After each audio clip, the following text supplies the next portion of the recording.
In Movies and Money, one battle after another came in at number one at the box office. We are checking in with movie man Erik Childress, the founder of the Movie Madness podcast. Hello, Erik. Hi, Angie. Do you think one battle after another might have a battle to cover the cost of production? There is a lot that happens in that film. Yes, Angie, this is one of those moments where the business and artistic merits truly clash. Now, most people will talk about this as an artistic triumph, as I would. One of the best reviewed films of the year and of Paul Thomas Anderson and Leonardo DiCaprio's careers, not to mention Sean Penn, Benicio del Toro, and everyone else who appears in it. Come award season, it is likely to be a big favorite city to city with critics. Other voting bodies and guilds will give this a clear path to becoming a favorite at next year's Academy Awards, and if it wins a whole bunch, as I suspect it might, very few will remember any conversation about how much the movie cost or what Warner Brothers might have lost on the $130 to $175 million production.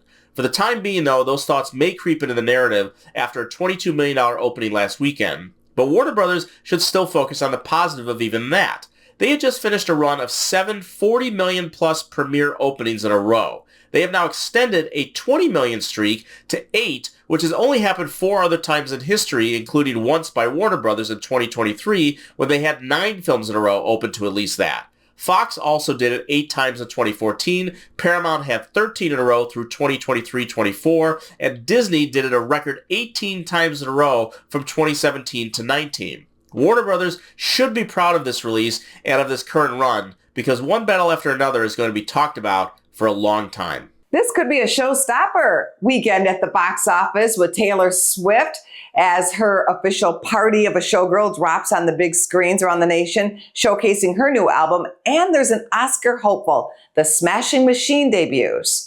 Yes, that is actually what the makers of this movie call whatever they are using to curse the surprise announcement of the Taylor Swift event, which undoubtedly will lead the box office this weekend. The movie The Smashing Machine, though, stars Dwayne Johnson as Mark Kerr, a former UFC fighter who was one of the early faces of the sport. The film chronicles his time as that face and his sometimes loving, sometimes tumultuous relationship with his girlfriend, played by Emily Blunt.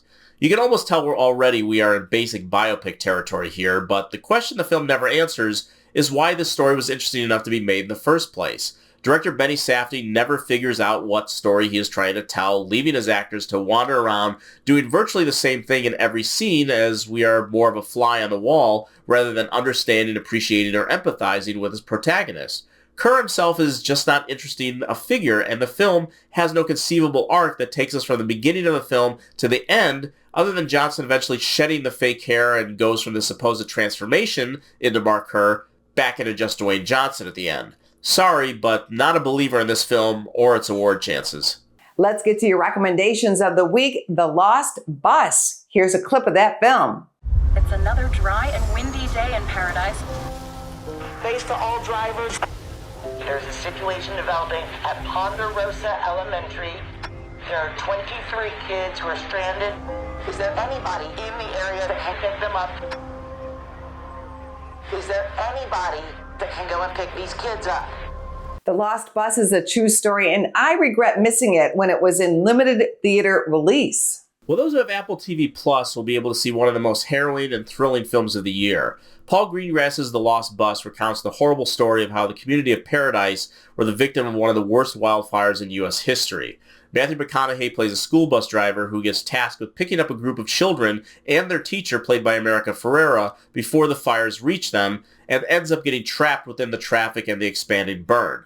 Just as he did with United 93 and Captain Phillips, Greengrass gives us an entire portrait of the firefighters trying to control the situation and the community in peril. This would be a hell of a film to see in a theater, but even watching it at home, I was pretty blown away by both the performances and the technical expertise on display. It is definitely my recommendation of the week. We need to mention the passing of the legendary Jane Goodall, who died at 91. She's best known, of course, for her work with chimpanzees.